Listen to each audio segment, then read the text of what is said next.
अस्सलाम वालेकुम, कैसे हैं आप सब। उम्मीद करती हूँ आप सब ठीक होंगे। तो आपकी दुआओं से मैं भी बिल्कुल ठीक ठाक हूँ। आज आपके लिए मैं चिकन कढ़ाई की रेसिपी लेकर आई हूँ, बिल्कुल आसान तरीके के साथ। तो आप ज़रूर ट्राई करना। तो चलें बनाना शुरू करते हैं।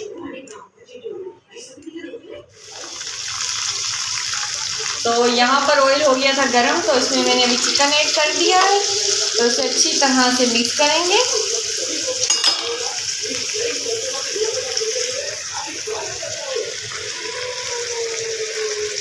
तो इसे फ्राई होने देते हैं, ये अच्छे तरीके से फ्राई हो जाए, फिर इसे निकाल लेंगे हम।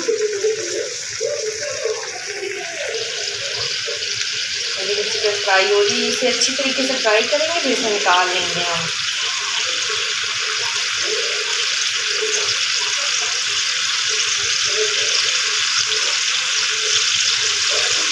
चिकन अच्छे तरीके से ब्राउन हो गया। यहाँ पर चिकन हो गया है ब्राउन अच्छे तरीके से। तो अब इसमें मैं चिकन को प्लेट में निकालूंगी। तो इसमें अब मैं प्याज ऐड कर दूंगी।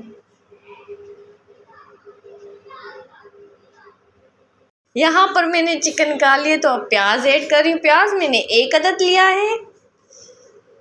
तो अब प्याज को अच्छे तरीके से ब्राउन होने देते हैं।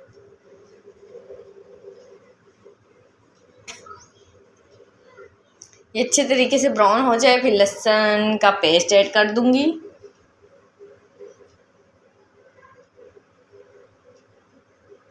इसे अच्छी तरह से मिक्स करते रहें जब तक ये ब्राउन नहीं हो रहा। तो यहाँ पर प्याज हमारे हो गए हैं ब्राउन। तो अब इसमें लहसुन का पेस्ट ऐड करती हूँ।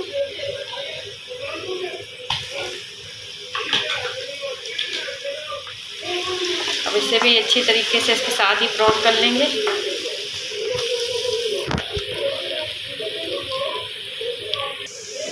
तो लहसुन भी मैंने इसमें ऐड कर दिया और अच्छे तरीके से ये ब्राउन हो जाए, फिर इसमें मैं हरा धनिया, हरी मिर्च और लहसुन 1 अदद इसे मैंने पीस के रख लिया है, तो वो इसमें ऐड करूँगी।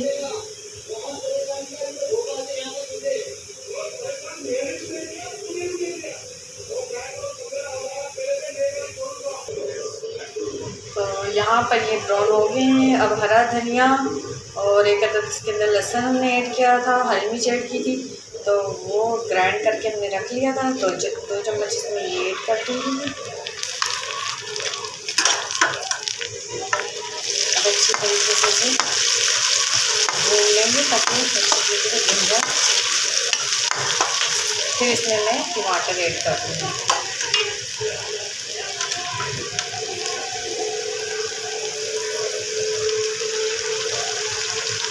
तो यहाँ पर अभी मैं टमाटर ऐड करती हूँ। टमाटर मैंने 4 अदद लिए हैं।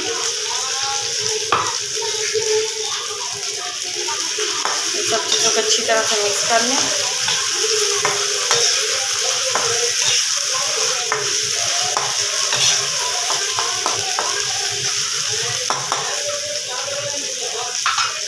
हल्की आंच पे रख देंगे ताकि टमाटर अच्छी तरीके से गल जाए। फिर इसके बाद हम कढ़ाई मसाला और नमक ऐड कर देंगे।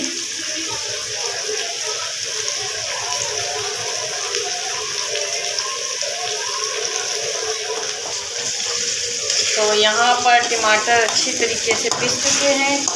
तो अब इसमें मैं चिकन ऐड करती हूँ जो मैंने ब्राउन करके रखा हुआ था।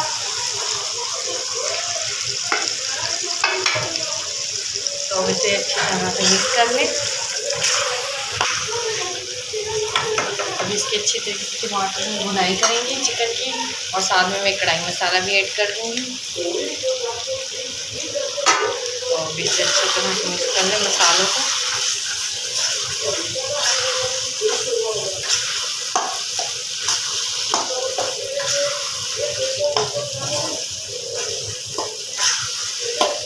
इसकी थोड़ी देर तक भुनाई करेंगे अच्छे तरीके से।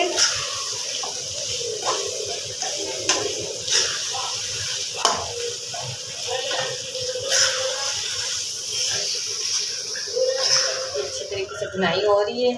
तो मैंने साबुत हरी मिर्च भी 2 ऐड कर दी हैं।